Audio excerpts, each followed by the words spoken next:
Yeah.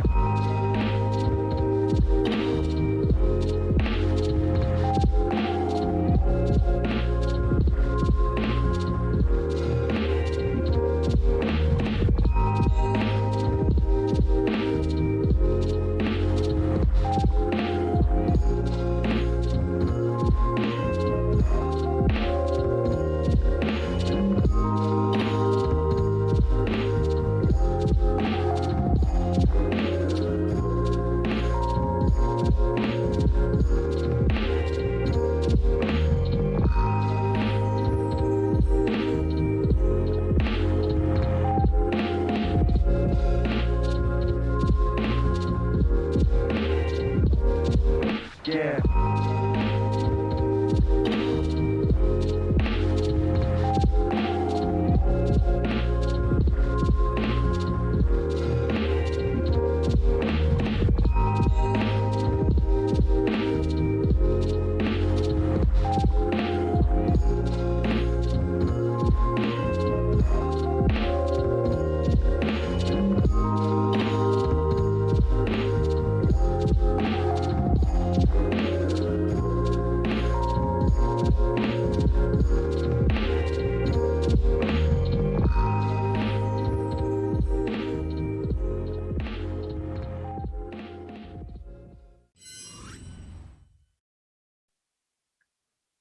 Hey everyone, welcome. This is Stephen from Phase One Trading, and we are on episode 10 of P1TALKS, and we're live. So before we get started, I just want to drop a quick reminder. Don't forget to like and subscribe to our YouTube channel if you find our content helpful. You can also follow us on Twitter as well under the handle @Phase1Trading, and you can search the show using hashtag P1Talks to get up-to-date insights from our trading community. Once again, that's @Phase1Trading. You can also visit us at phase1trading.com for more information about our community. Now, to give this episode some context, I have a little bit of background myself studying and growing different forms of mushrooms from gourmet to psychedelic. So I'm pretty excited tonight to have someone that's part of a game-changing movement, in my opinion, highlighting the mental health benefits of psychedelic mushrooms, or in this case, truffles. You may know him as I am Toddy Tickles on Twitter, CEO of Red Light Holland, Todd Shapiro. Todd, thanks for being here with us. Hey, thank you so much for having me. I love doing this stuff, to be honest. So it's actually my pleasure. And again, I'm very grateful. Yeah, we definitely appreciate you being here. And I'm super excited to talk about all things mushrooms. I just want to get this out of the way really quick. Where did I am Toddy Tickles come from? Yeah, it's pretty funny, right? The CEO of a publicly traded company, market cap over $100 million, and his name is I am Toddy Tickles. This is the deal. I don't hide from anything I ever did in the past, and I sort of never compromise myself for what I do for a living and what I've done. And in the day, I used to do sort of very high level radio, speaking to millions of people, big market share radio program. We used to have a lot of fun on that show, sort of grown up a lot from it, but again, sort of zero regrets in terms of the past, but you just kind of move on and maybe wouldn't do some of them again. And part of that was a name that came up, which was called I am Toddy Tickles. And it was sort of an exaggerated character of myself. And we if anything, it was actually an old impression of this like dude I used to play softball with, and it was sort of an accent I used to do, or an impression. And funnily enough, like when Twitter started back in the day, I forget when I signed up, maybe 10, 11 years ago or whatever. I just went with that name, and I never realized what it might mean down the road, because not a lot of people did when Twitter first started up. So I am Toddy Tickles kind of stuck. And the weird thing is, and I'll be very honest with you, Stephen, is that it's so cheesy in a way, because part of the problem with Twitter, and it's good for me, and I think it's good for you, I believe you have one, is superficial and really as meaningless as it is. You have a blue check, which shows you're verified. Right.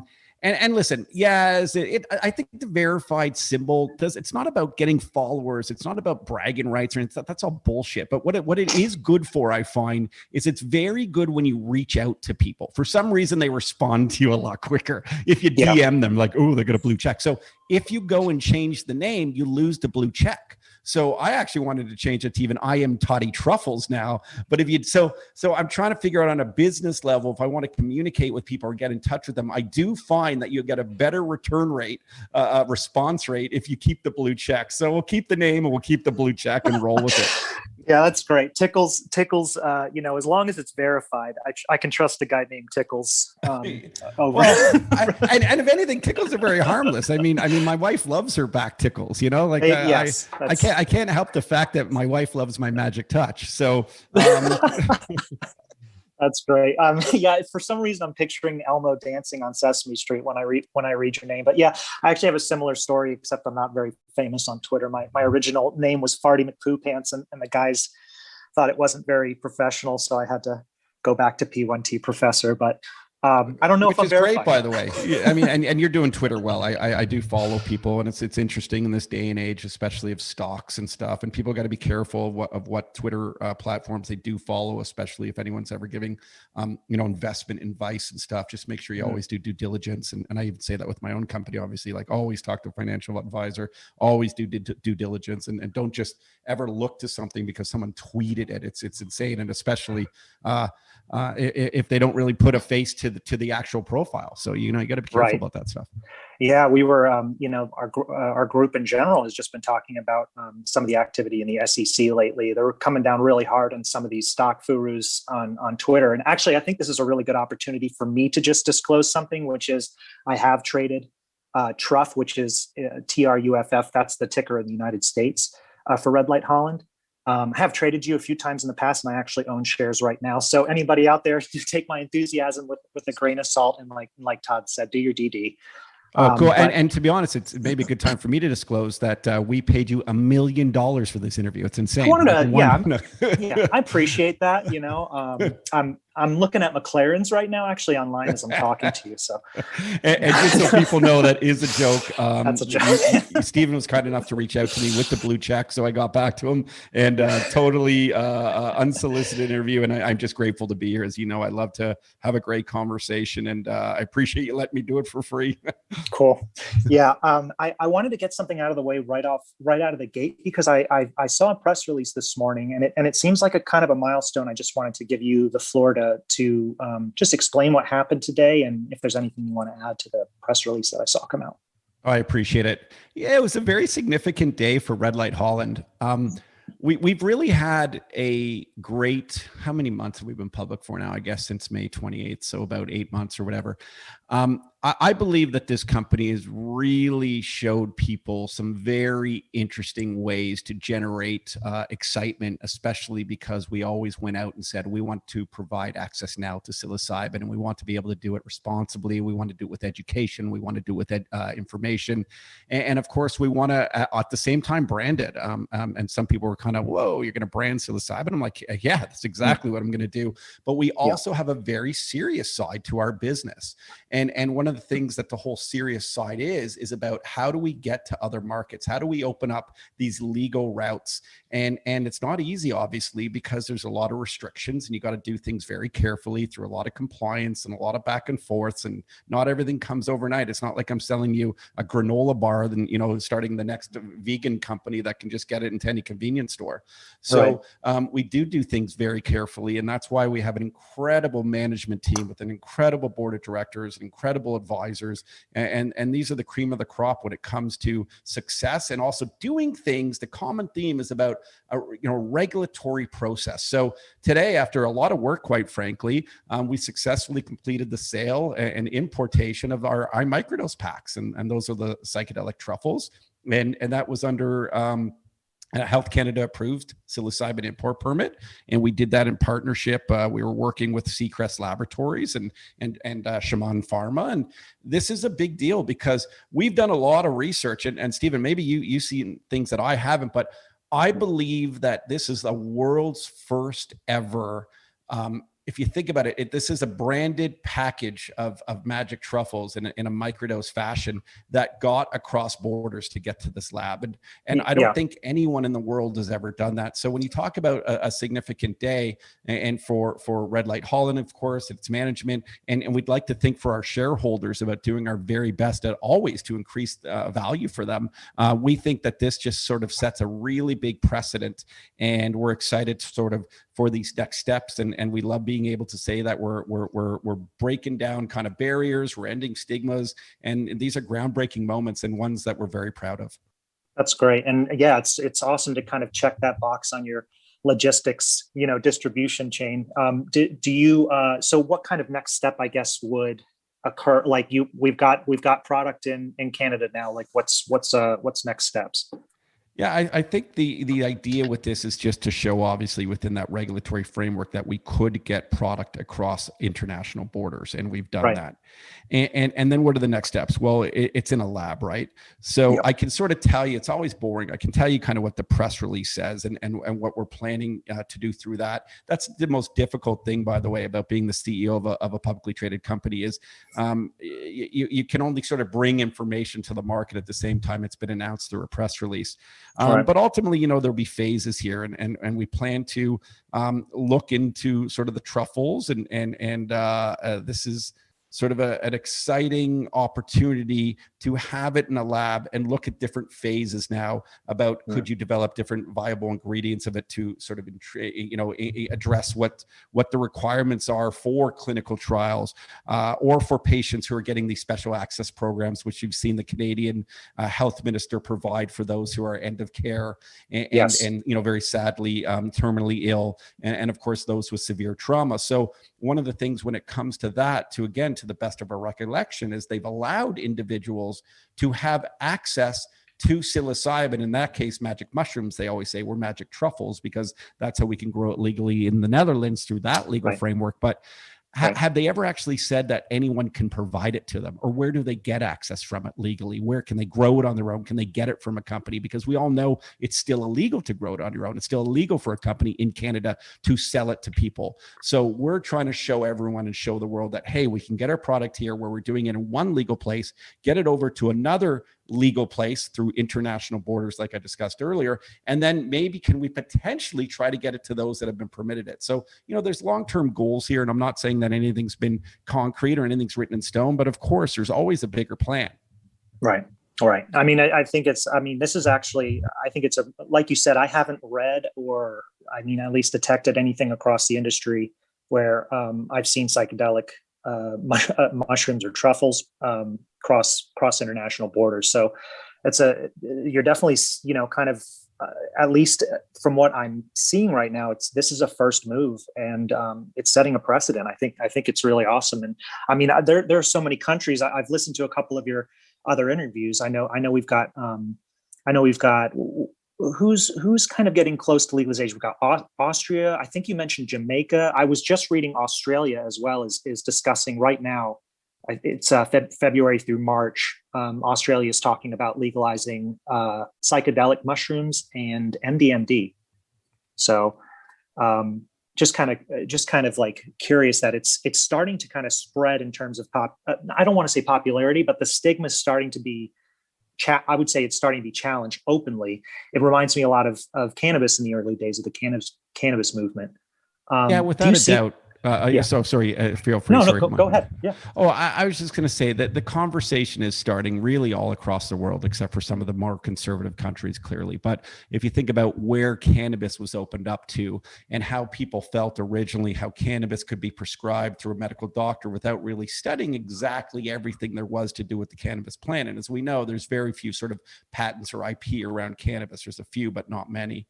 And when it comes to magic mushrooms, and listen, I'm not a government official, so I'm not speaking on behalf of any government in any part of the world, but you have to think to yourself that these social movements these days that are really very powerful and people who are sort of demanding much more natural substances, natural occurring psilocybin without making any medical claim to help them. And anecdotally, we're hearing story after story after story. So I'd like to think that governments are saying, well, we saw what happened with cannabis.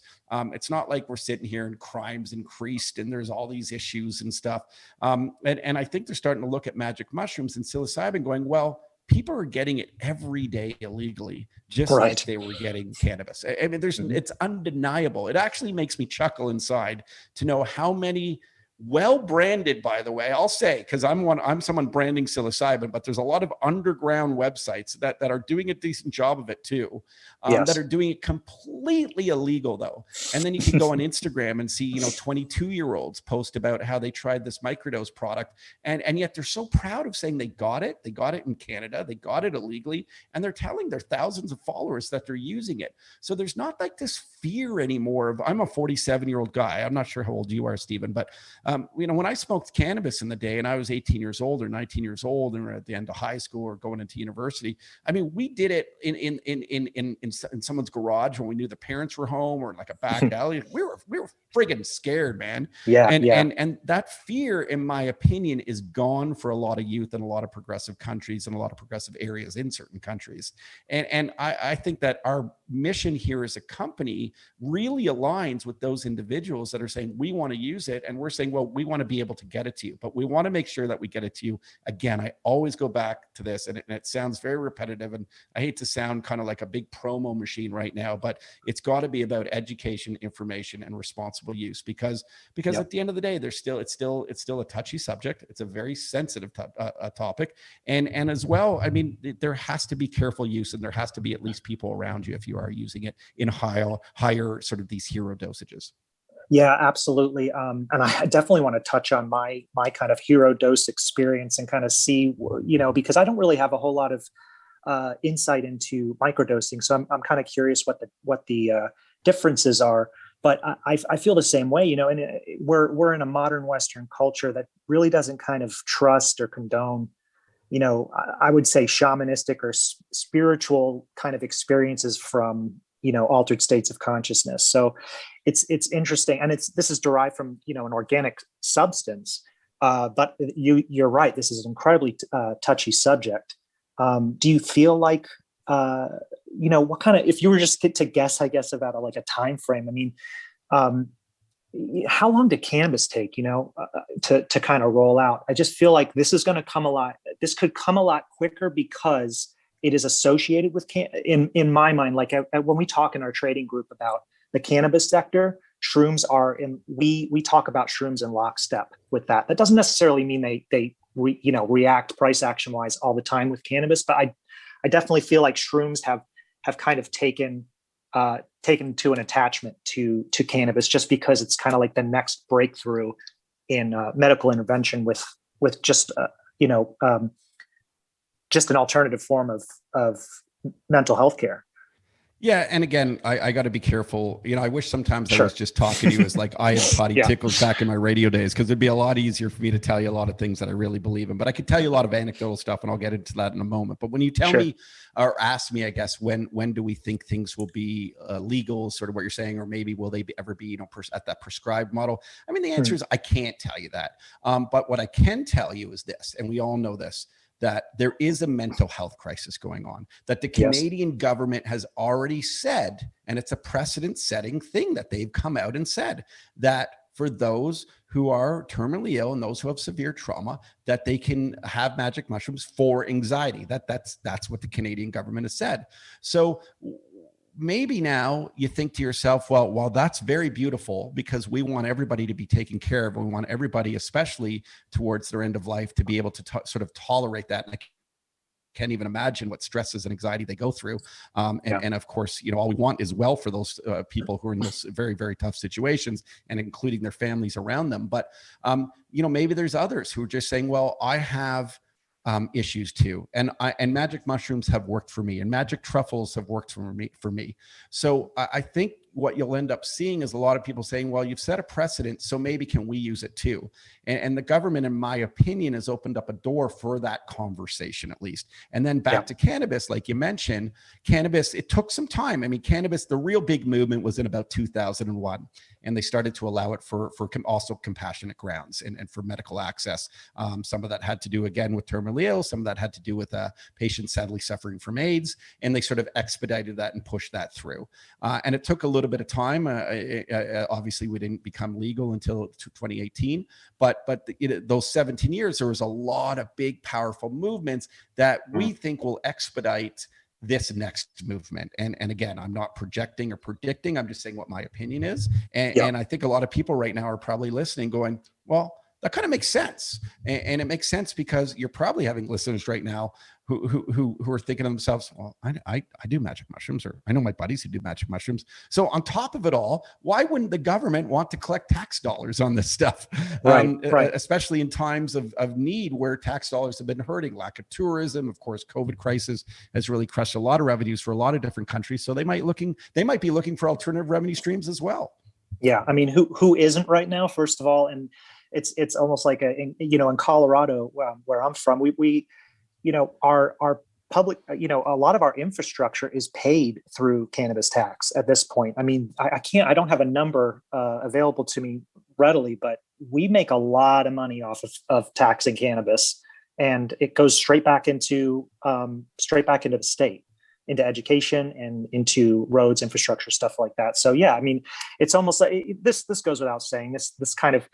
This is exactly what happened during Prohibition, and I used to call cannabis the modern day Prohibition. But when you tell people they can't do something, it's just going to make things more difficult, I think, on society. I mean, it's just going to make people want to do it, even if they're not sure. It becomes more exploratory, I think, than grounded in a place where there's science research behind it.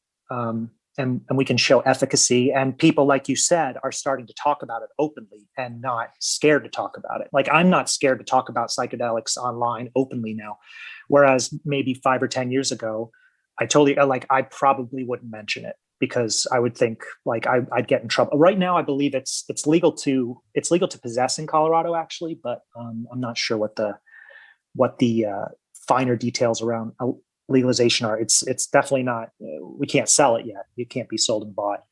But that's very interesting. I kind of want to get just into the psychedelic experience, a little bit of what I've experienced, a little bit of what you've experienced. I recall this was a previous interview. You mentioned your past psychedelic experience as seeing the world through a child's eyes. And I have a very similar recollection. So I took the first time I tried psychedelics, I did 3 dried grams of psychedelic mushrooms. And it's for me, it was like filters were kind of just removed from reality. Like, I got to see more of reality.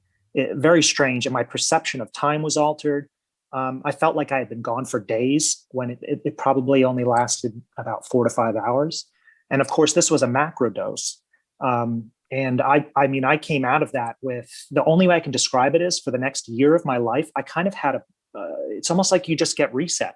There was just a reset. It just felt like my neurological pathways were just, I was given the opportunity to, build a new, almost like a new character of myself, like reinvestigate what was meaningful to me. It was just a very introspective, and complicated experience. But I'm just curious, what kind of experiences have you had in the past, mixed experiences? And also, like, just microdosing, how does that kind of compare to what I just described? Oh, for sure. And let me talk about some of, I guess, the hero dosing that the macrodosing that the terms are used. When we were young in sort of, late high school and college, we just called them gotten tripped out with buddies. You'd get your shrooms, and everyone would have a different method of eating it and taking it. And if someone put it on a pizza, and some would steep it in a tea, and others would just eat it raw and go and get right in there. And it's funny, I actually haven't talked too much about my past experiences of magic mushrooms. And that might've been my fear of starting a publicly traded company and being the CEO and thinking that maybe that might hurt an image or actually add to a stigma. And over the last couple of months, I actually haven't been asked this question in a while. And I'm glad I've asked it because if I was, I always felt like, what the fuck do I have to hide, to be honest, at this point? And right. For me, so annually, we would go, my father has a cottage still in it's Muskoka. It's an area outside of Toronto, Canada, where we're from, and it's just beautiful nature. And back when my dad and my mom built this cottage at first, it was really a lot more about nature than it kind of is today. You know, now obviously you got the bigger boats and you got obviously Wi-Fi everywhere, and it was a little different. So we kind of had this cute. It wasn't a cabin. It was still very nice, like, you know, full electricity and then obviously a full septic system and stuff. So it was a great place to get away, but it was a great place to really be close to nature. And we would do it annually with my buddies and really good friends of mine. And I can tell you that.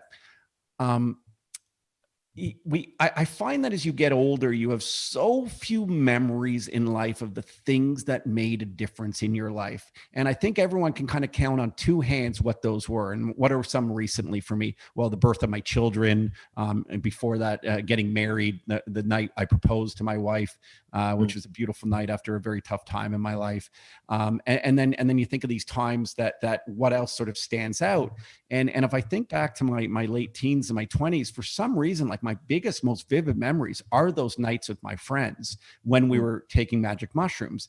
And I think the reason for that is everything that you talked about.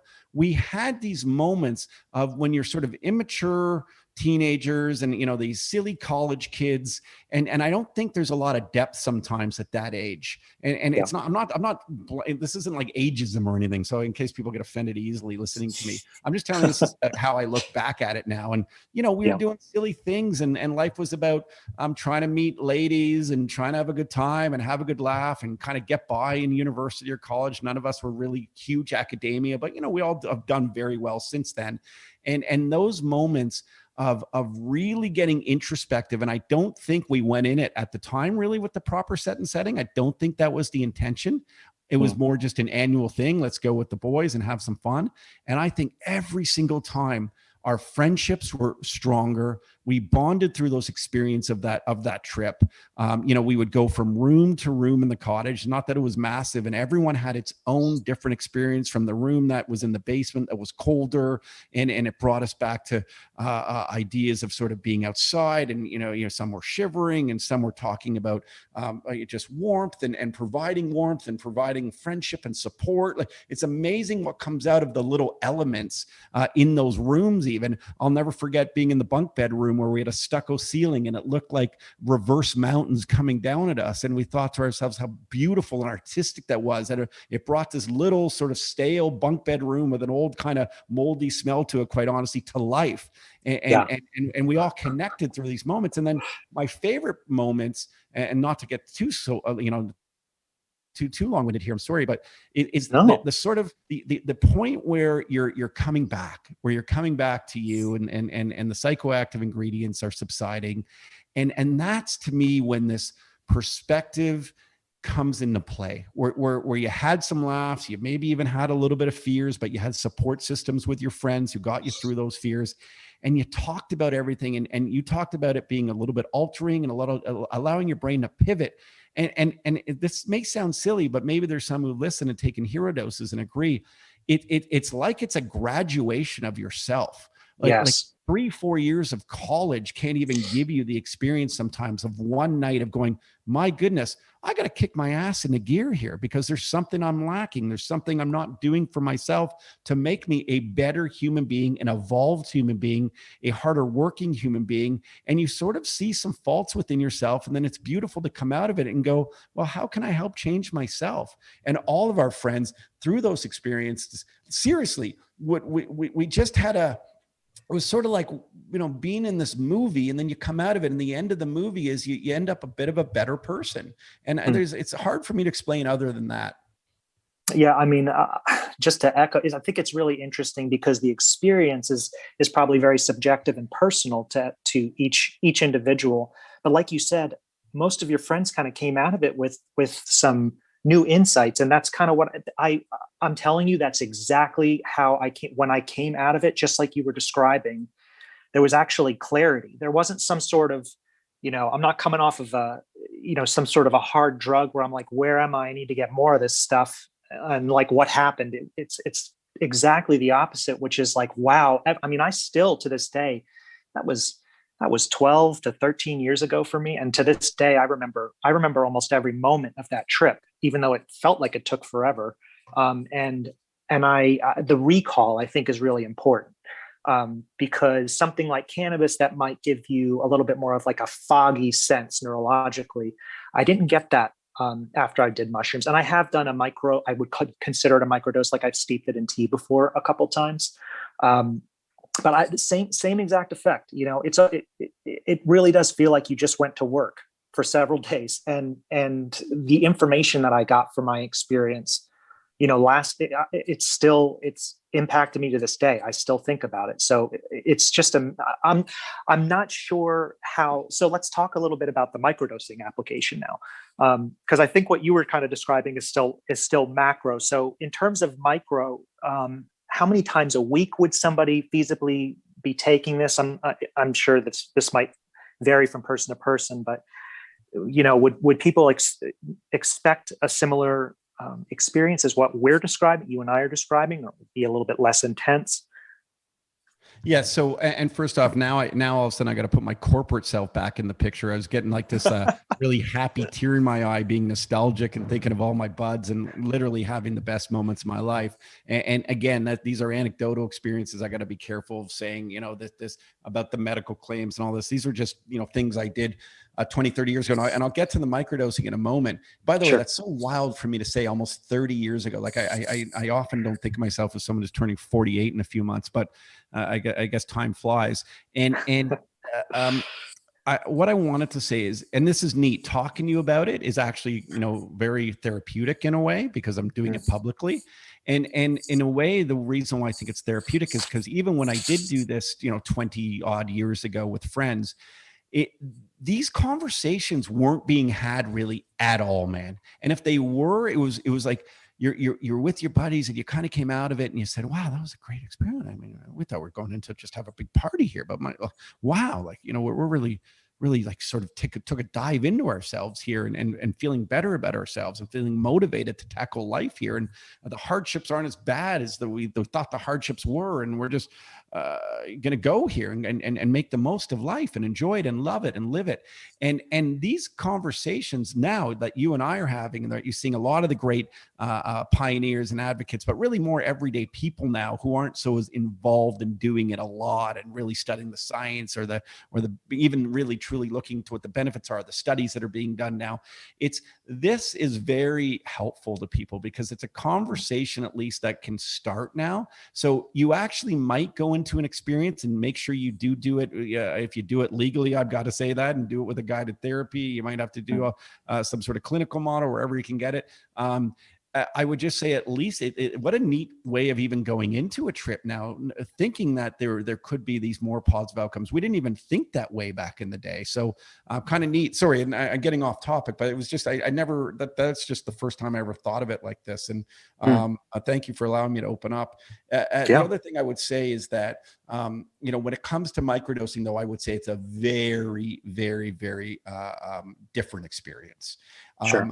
The microdosing, again, without medical claims, and I'll say this anecdotally, and I encourage everybody really just go and hashtag microdose on Twitter or on Instagram. I'm sure you can find stuff on Reddit. Just read what people say and kind of formulate what these real individuals, just like you and me, and just because a guy like me is a name, I am Toddy Tickles, and has a blue check to his name, I'm telling you, I'm the most salt of the earth real guy and real person you're ever going to meet.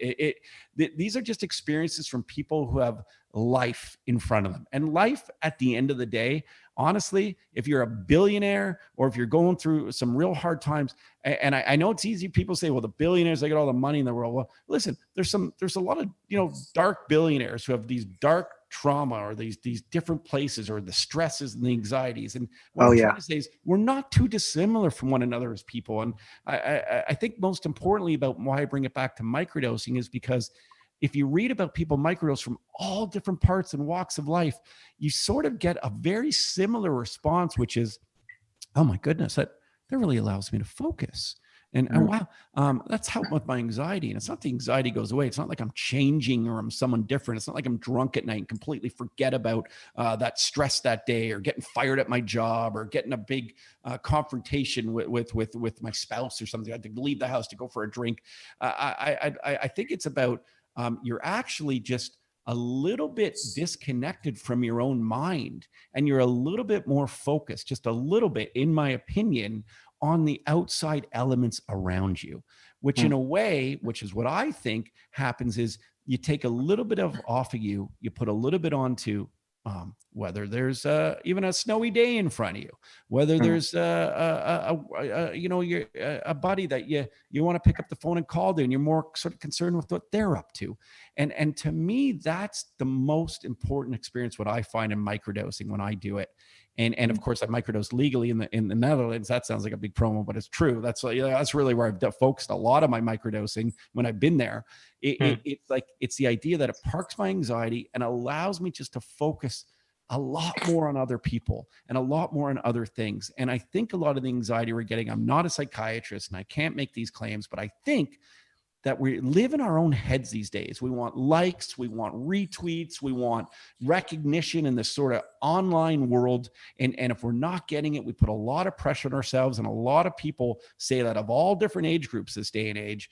And that's not what's important. What's important is connecting to the things that are around us. And it is amazing when you do just a little bit, live outside of yourself a little bit, how that can alleviate, in my opinion, some of the anxieties. And these are my experience, where it just allows me, like you said earlier, to see sort of light through a child's eyes, which is, oh, wow. That little piece of art that I would have never noticed because I'm so ingrained in my own mind and all the stresses of work and trying to grow a company and trying to manage people and blah, blah, blah. It's like, oh, well, I walked right by that piece of art. Where did that art come from? Let me have a moment and take a step and look at it and appreciate it. And that to me is what's really important for me with microdosing. And I think if you read about it, you'll hear a lot of people share very similar experiences. Yeah. Oh man. Coming back to through a child's eyes, to me, if I could, redefine that, it's, and not to sound tacky, and I know this is probably an overused phrase in modern culture, but it really does put you in the present moment. And I think that's kind of what captures what you were just describing. And it's also interesting because psychiatrists, they prescribe drugs in a lot of cases, not all cases, but in a lot of cases, drugs are prescribed to get the patient to simply be receptive to new ideas. And so here we go, like with a new product and a new option coming out, and everybody seems to be, following the same wavelength. I mean, a lot of this, I think, and correct me if I'm wrong, but and this might be a little too technical, but the pineal gland in the brain, there are many different ways to kind of get that activated. You can do ayahuasca. There are a lot of different substances out there. I'm kind of curious where you see that fitting in the spectrum of mental health solutions. Like we've got transcranial magnetic stimulation, ketamine infusions. Do you see this kind of joining that? I'm obviously, yes, I understand. Forward-looking statements are sensitive, but is that kind of the hope? Is that where we're kind of headed here? In terms of your vision? I would say that ultimately we all recognize that there's a mental health crisis. We also all recognize that a lot of the prescribed medications that big pharma have provided those who are suffering really have not worked. And some have in cases, and that's amazing, but many haven't. And all people have to do is sort of sadly probably look to friends or family and all know someone who is severely suffering and is severely and is not being cured from that severeness.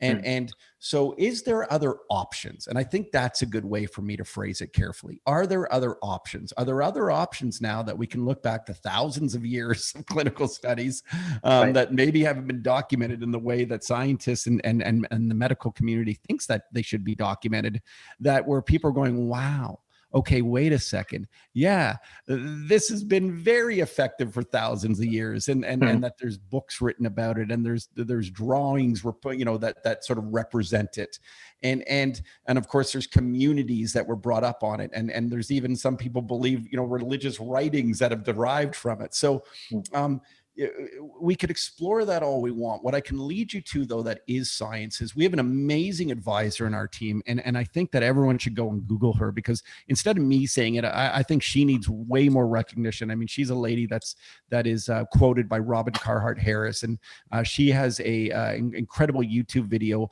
on how, psilocybin and the 5-HT2A receptors and the connectivity as you speak of and what it does and the function and the tools for growth of what psilocybin psilocybin represent. And to me, this is a really important YouTube video. Anyone can go and find it. Her name is Sarah Hashkes, Hashkes. And it's like a 20-minute presentation that she's provided. And why I bring her up is because we work very closely. I mean, she is amazing with Red Light Hall, and we do a lot of work with her company called Radix Motion. And what we've tried to do is take what her big long report is, which can get a little bit confusing and a little bit daunting for some who don't understand big words, quite frankly. And I might be one of them. And we've condensed it into a virtual reality experience. And what's really neat about this is this virtual reality experience called Wisdom will be on the Steam store on March 17th is the expected date of release. So what's that, tomorrow? 17th, yeah. Yeah, and we're selling it for I think it's like $4.99 or $5.99, like a super affordable option. I think it's $4.99 US, so about $5.99 Canadian. And people will be able to experience what Sarah Hashkes and her team over at Radix Motion have developed. And I think it's like a quick little hit of the information that you're speaking about why is psilocybin potentially doing certain things to our brain that science is looking to support. And again, she's a neuroscientist. She studied in the Netherlands. I mean, this lady is an absolute genius who's also a tech whiz. She's really the most perfect synergistic partner a company like ours could have, because she also believes in the providing of access, and she believes in the tools for growth, and she believes that there should be access now responsibly. So we completely align. And this and it's an easy sort of cop out and an easy sell for me here, like, oh yeah, go buy something that's on the Steam store if you have a VR headset.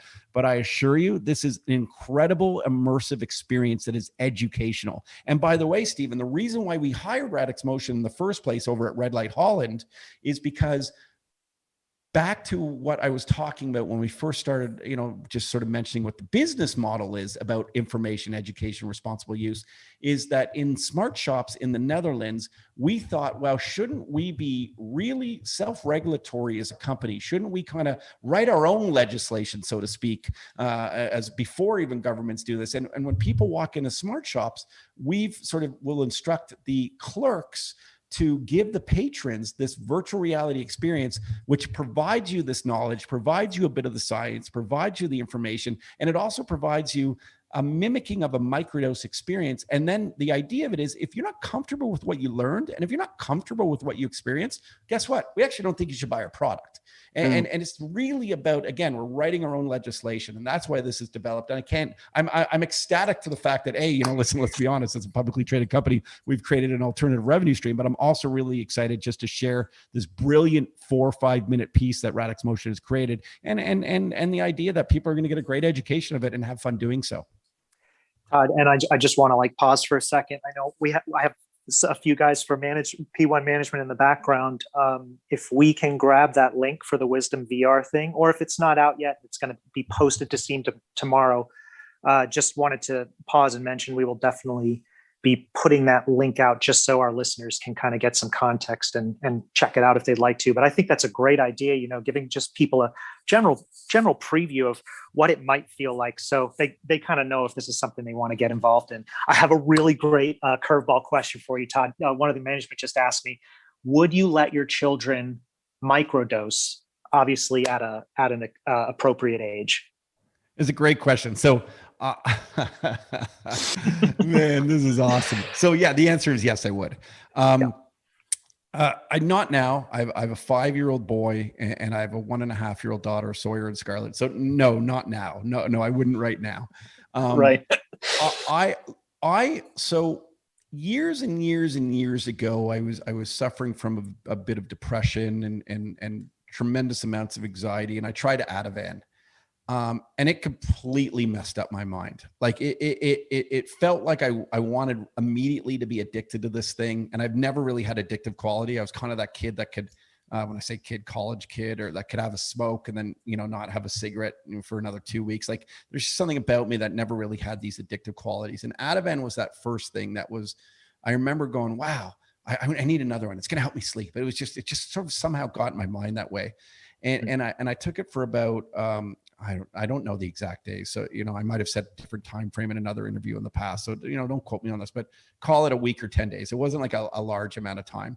And at that point, I thought to myself, I don't want anything prescribed. So I can tell you very honestly that I have not taken a prescribed medication in a very, very long time. And I grew up in a family, by the way, and I don't know if you did, Stephen, that when you went to the doctor, they just gave you something.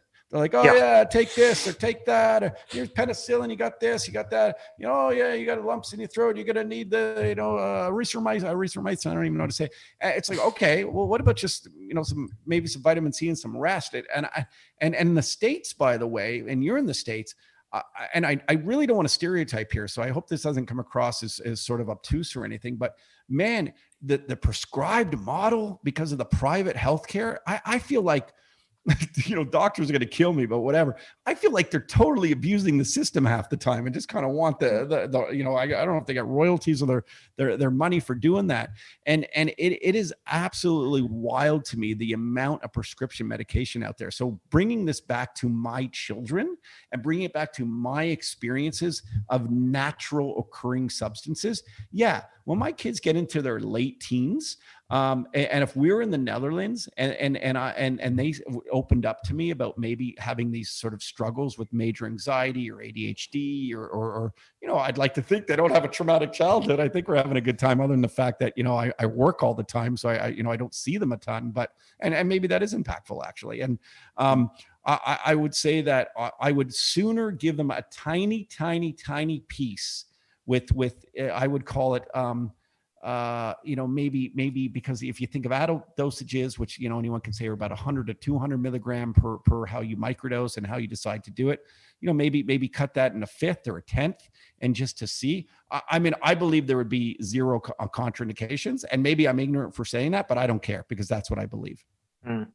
I would honestly tend to agree with the information I have now. I would agree with that.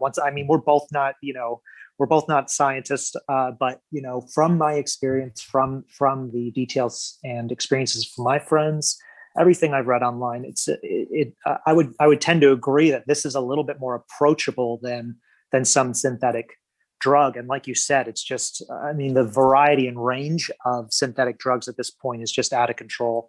And it's going to take a serious turn in, social sentiment to kind of come back to, I think, like you were saying earlier, these historic, thousands of years old practices that just haven't really been, they haven't been put into a lab setting. And so it excites me to hear that, you've got this in a lab now. You're kind of looking at the growth properties and how and the chemical properties, how it affects the mind. I think this is really, really great stuff. Do you and think about this, not to interrupt you, sorry, I interrupt a lot actually, because I get these ideas and before I lose them, but get it out. Yeah. If you were to ask individuals 15 years ago, 20 years ago, maybe even 5 years ago, would you ever give your pet CBD product? Would I give my grandma a CBD product? Exactly. Who was suffering from cancer a year ago and used CBD. And I'm talking about the most conservative folks in my family have even come around to this. So it does show, sorry to interrupt you, Todd, but that was a promising kind of signal to me that people are starting to change their mind about this stuff, just in general. And isn't it wild that we still feel uncomfortable kind of saying these answers? And of course, again, there's CEO of Red Light Holland, publicly traded company, Todd, and then there's just like Todd, and Todd has this massive, God, it's so gross that I just referred to myself as Todd. But then there's me, and the me is just. I'm a progressive thinker. I'm sorry, and I look to natural occurring substances, and I think to myself, well. In careful dosages, there's zero fear. And it'll be really interesting to see what is talked about as we move forward. Where will psilocybin end up?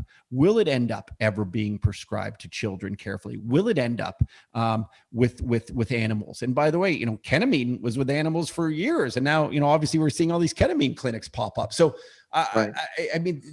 People are maybe listening going, wow, this is insane. There's not a chance. And all of a sudden it's well, wait a second. this stuff can really open up. There is a potential and a possibility, and maybe the answers have been in front of us this whole time. And I'm not going to say that there's perfect answers, because there's always complications, there's always contraindications, but at least it's a foot forward to exploring the potential. And that is the most important thing right now. And I do want to say something on record here though, Stephen, while we're talking. It's really interesting. Sorry, I just moved my chair.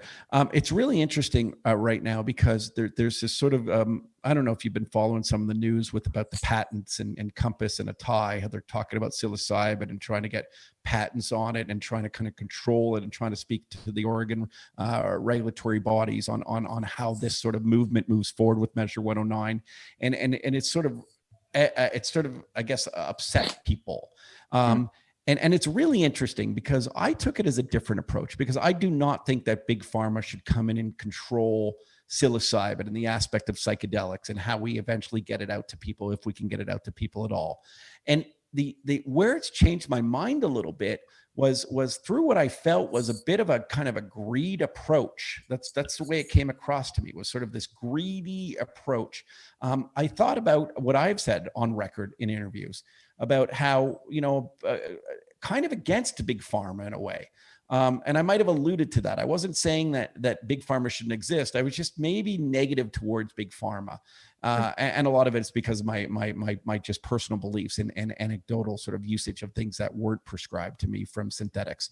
And I thought, man, why is it that these types of companies can be one way, but maybe I'm only promoting natural occurring access now. And really what I want to say on record is, there's really should be room for both. I mean, there's billions of people in this world. And you mentioned your grandmother earlier. Well, listen, I don't know if my mother would ever take a magic truffle, although my mother's maybe a bad example, because she's a super progressive, free spirit, awesome lady who's really actually allowed me to have this big, strong, powerful voice, because she's always had one in life and sort of promoted that both of her children should. She's such an amazing figure and charitable figure, by the way, just really, a mentor to me more than just a mother and a guider. But some maybe older folks wouldn't want to take a natural occurring product. They would actually maybe prefer it in a prescribed medicinal model if this breakthrough therapy actually proves out to be something. And yet then there might be a 25-year-old who goes, well, I never want to take that pill. I'm never going to take a pill. I hate pills. I've seen what opioids have done to my uncle. I don't want to touch them.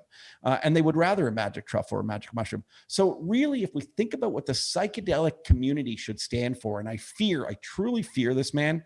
And again, I'm really opening up right now, and I hope this doesn't bother anybody or stir up any controversy, but as a lot of publicly traded companies now get into the space, like if we're not all kind of working together here to just do our best to promote what we think potentially can help a mental health crisis, then we're actually all doing each other a disservice. And I wanted to get that out, because I really feel that way. I feel there's room for everyone.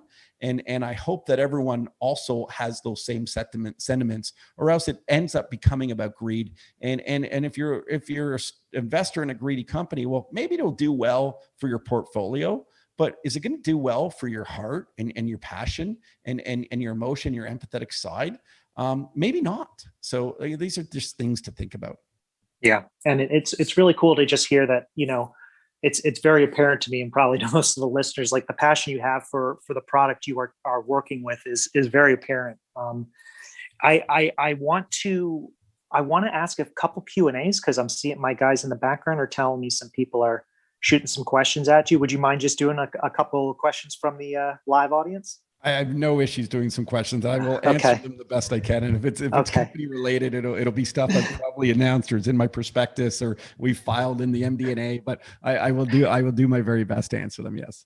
Okay, cool. So let's start with just in terms of microdosing and its relationship with substance abuse facilities. Do you see that? Do you see a correlation there? Do you see microdosing possibly entering to that space? There are studies being done right now, not by my company. I just want to make that clear that are talking about how psilocybin can potentially wean people off of yes, the harder drugs indeed. I got to be careful what I say, man, on this question. I can't make medical claims here. I can tell you maybe the way I can phrase it that if I had a buddy if I had a buddy of mine and someone that I was close with, and I felt that maybe they were abusing substances, I would probably want to say, hey, pop down to the Netherlands with me for a month, and let's go use small dosages of magic truffles, and let's just see where you are in a month from now. And I'll leave it at that. I mean, that's I would attempt to do that as a friend. Yeah, that's a good enough answer for me. And yeah, please don't answer anything you don't want to. But Todd, I feel like so conflicted right now because I want to tell all of our listeners to don't forget to like and subscribe, but that would go back to us saying, we're so into our own. No, dude, we got to do that. Listen. Okay, Stephen, everyone right now is, at the end of the day, this is the harsh realities of life. Okay. We all got to make a living. It sucks, right? Because it sucks because, the system we're in, and obviously, listen, I'm a publicly traded company. So at the end of the day, we have to be capitalistic or else we're not increasing shareholder value. So I say it sucks because there is a way, and I promise you there is a way. And I've spoken to incredible individuals. There is a way to be able to promote yourself, promote what you're doing, promote whether it's products or services, and do that well without being in your face too much, without being what's the word I'm looking for? What's that word I'm looking for? With just about being too much of a megalomaniac. There's ways to do it, and you always got to draw back attention. Especially, I'd like to think this is captivating and engaging conversation. And obviously, you're very good at what you do to get out what you've gotten out of me.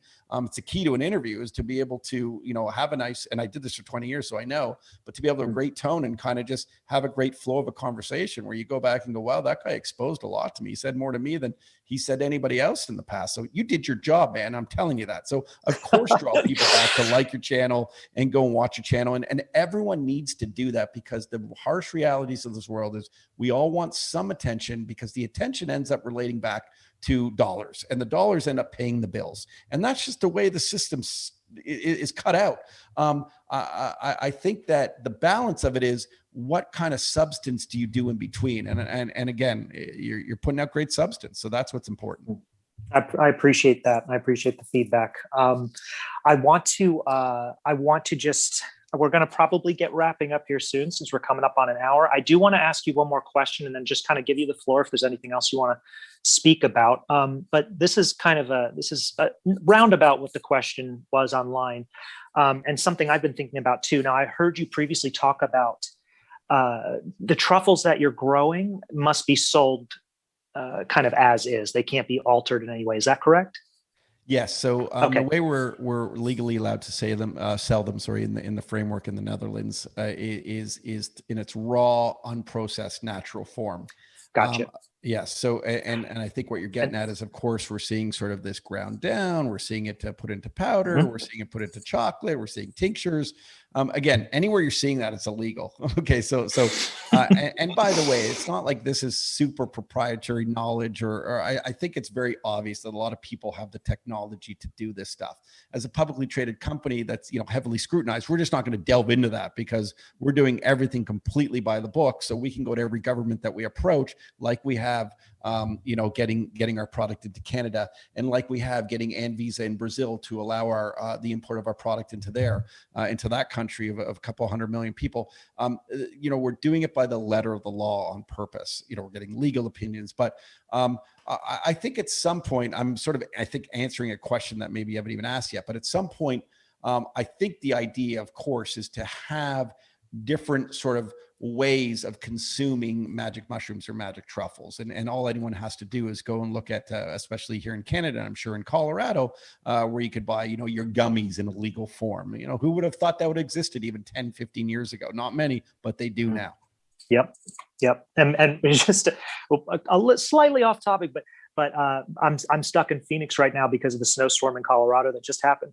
And recreational here looks like recreational sales out here for cannabis looks very similar to what it looked like in Colorado in, I would say, 2015, 2016, where you're talking bars on the windows, security guards, walking back and forth outside, just really high. Everybody's on high alert, bulletproof glass.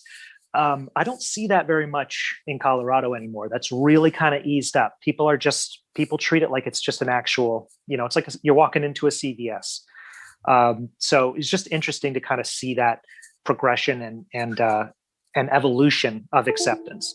And like I said, just to kind of tie it up, I really think we're on the same trajectory here. Once again, this is just my personal opinion, but I can tell you that my group and myself included, we really do think this is a new sector. This is a new sector entirely, and it's going to get, in my opinion, it's getting a lot of eyes on it this year. So this could be a great year for just awareness. I think we can all kind of feel it. You see it in the news. Obviously, we're talking about it here. It just feels like it's becoming more prevalent. So I definitely applaud you in the work you're doing, and it's really cool to just hear how passionate you are about this work. So, Todd, I'm sure you're busy these days. I just want to thank you again for sharing your story with us. It's been great having you on. Would love to do this again. So thanks for being here with us.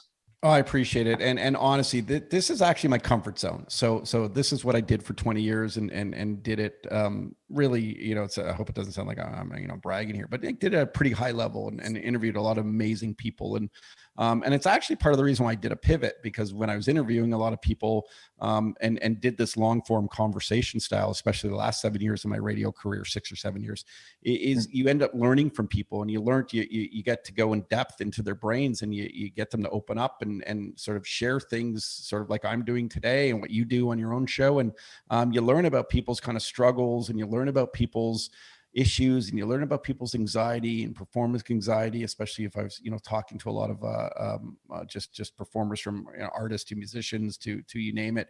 And people are in a tough spot, and a lot of people are in a tough spot. And it helped me pivot to want to try to make that difference. And honestly, man, I'm very hard on myself. Like, I'm a very driven individual. I think I'm a very competitive individual, and I'm trying to back away from the competitiveness a little bit, because I think it actually detracts from what the goal and the focus is. And I don't need to necessarily worry about what others are doing. I think I just need to worry about what we're doing and making sure that we're continually growing and trying to do our very best, especially in a world of capital markets, to increase our shareholder value. And I guess what I'm getting at here is it is just very important to stay true to you. And I think it's very important to work hard with a passion. And if you were to ask me 8 months ago, or about even a year ago, when I first closed out my first raise, which was a real struggle, man, it was tough. And it was right when COVID was starting. So people were nervous and everything, but people were still going out. There weren't these lockdowns yet. I think it was just about a year to the day where the lockdowns happened. And we got our first initial tranche of close to $4 million to sort of get to the next step of doing our best to take this company public, which there were no guarantees either, because it was still in a psychedelic sector, or working with, legal access of magic truffles. And, people weren't even sure when they first gave me that money. And then to look back where I am a year from now with over $30 million in the bank, with being able to say that, we successfully got a product that is grown from our farm in the Netherlands, in Horst, Netherlands, a couple hours outside of Amsterdam, that we do sell online, and it is sold in smart shops. But now we have that in a lab in Canada. I mean, it really is about, it's about working to try to get to these goals. And I'm not going to say that you can make anything happen in life if you just sort of think and will it and work hard to get there, but it's very surreal for me. And maybe it sounds vulnerable, and maybe that's not the thing that CEOs of publicly traded companies should ever show. But man, I'm just really proud of our team, and I'm really proud of everyone who supported our mission. And I think the idea that sort of we're trailblazers and have actually literally done something that hasn't been done in this world, it's pretty significant. And there's some great quotes and motivational quotes on this whole kind of idea that if you try to make change in this world, there's not always success doing it. But man, if you can do it, whether you succeed or whether you fail, imagine the fact that you've tried to get there. And I sound passionate now, and I am passionate because I'm living in a great day where we just made a huge announcement. But I'm trying to speak to everyone who's listening right now to say, if you have an idea, Go and make it happen, because I'm telling you, if you work hard enough and tell enough people where you believe it can be and do calculated, obviously observational, you got to show a growth industry. You got to get people to invest for a reason. They want to make money. That's again, the cold hard facts about it.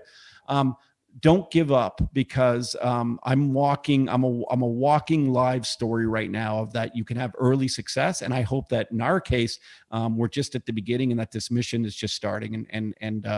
I'm excited to go down the path. And it's tough at times. It's nerve-wracking. It's a lot of hard work, a lot of regulatory, a lot of back and forth. But you just got to keep going in life and try to make this difference. So I hope everyone listening is, has these, these same thoughts, and I assure you can make something happen. Yeah, that's awesome, Todd. I mean, that definitely resonates with me. And, we knew we wanted to talk to you months ago, whether or not you knew about it, but we did. And it's just about, putting those thoughts into reality, putting it to action. And, if you had said no, okay, well, we gave it a shot. But here you are, and we're having a great conversation. So, I really appreciate you sharing tonight. If you don't mind, I'll tell you a real quick story. Go for it. I've interviewed a lot of comedians in the past at a very high level. I'm not sure if you've heard of the comedian Bert Kreischer. Have you heard of that? The comedian? Yes, I have. Oh, so, yeah. Bert's the machine, right? And Bert will tell you he's hugely successful. I mean, a guy who's on Rogan, numerous times, not just one or two. And I interviewed Bert in the day when I was doing a show on Sirius XM, and I'll never forget. I kind of had this approach where I said to Bert, I go, well, why are you doing my show? Like, you're so big, you don't need to do this show. And, we had a significant amount of listeners, but we didn't have the Bert Kreischer following. And he said in his big Bert Kreischer kind of way, and I'm terrible at impressions, but I'll do his, I'll attempt to do his. I'll say it. He's like, I don't care how many listeners you have. He goes, I'm taking them all. Like he goes, because every person you reach is an important person that you can sort of share your message to. And it doesn't matter if it's 5 or it's 5 million, it's still a few people, and it's still ones that will listen. And I'm getting back to what I'm talking about with a lot of anxiety in the world. If you don't have the biggest following, but you want to get a podcast going, or you want to do these fun little videos on your Instagram channel, but you're worried because you don't have enough follow, just do it, because it'll resonate. And even if it makes a few people laugh, or it informs a few people, depending on what your message is, it's still about you're providing something that people can be engaged by, and be proud of it. Don't let the numbers decide if you're proud of it or not. So, dude, of course I'm going to step on for you reaching in. By the way, the blue check help, but of course, of course, thank you.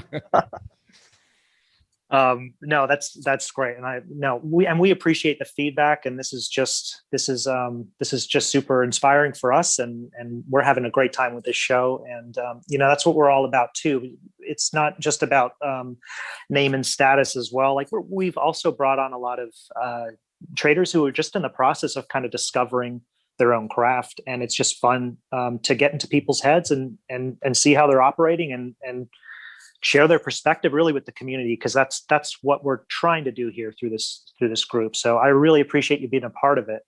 I do want to just mention really quick, we do have another episode coming up to everybody still listening. It's on March 30th with Alex Cutler. His handle on Twitter is @AlexCutler247. We'll be talking pretty much everything stocks with this guy, so make sure to tune in for that. I also just want to send a big thanks out to you, our listeners, for supporting our content, getting actively involved in the retail trading community with us. Todd, once again, thanks so much for being here. Really appreciate you having you on, and hope we can do this again. Yeah, no problem. And then you don't even have the blue check, because I just went on Twitter. I can't even believe I said yes to this interview. What was wrong with me? It might have been Eric. I'm a very defunct Twitter user. I have no idea what. One more thing before we jump off the air, Todd, stay on with us. We want to chat a little bit before you jump on. So don't. Cool. Don't and I'll do the self-indulgent plug now. Go at for Red it. Light Holland, at I am Toddy Tickles, and obviously always do your due diligence and always speak to financial advisors. But we are a publicly traded company. TRIP on the CSE, and TRUFF on the OTC. And if you have any German listeners, for some reason, we're 4YX on the Frankfurt, on all the different exchanges out there in Germany. So, man, and please read up on what we've done, and feel free to go to CDAR and read about our cash positions and kind of how confident we are in terms of moving this business forward. And we're very excited at doing that. And thank you for your time. I appreciate it. I'll hang on right now, but thank you again. Absolutely, Todd. Thank you. And just a quick reminder as well, don't forget to like and subscribe to our Phase One Trading channel here on YouTube. And you can always check us out on Twitter as well, where we're always posting some live commentary on the market. And that's at Phase One Trading. So thanks again for everybody for listening in. We'll check you on March 30th. See you later.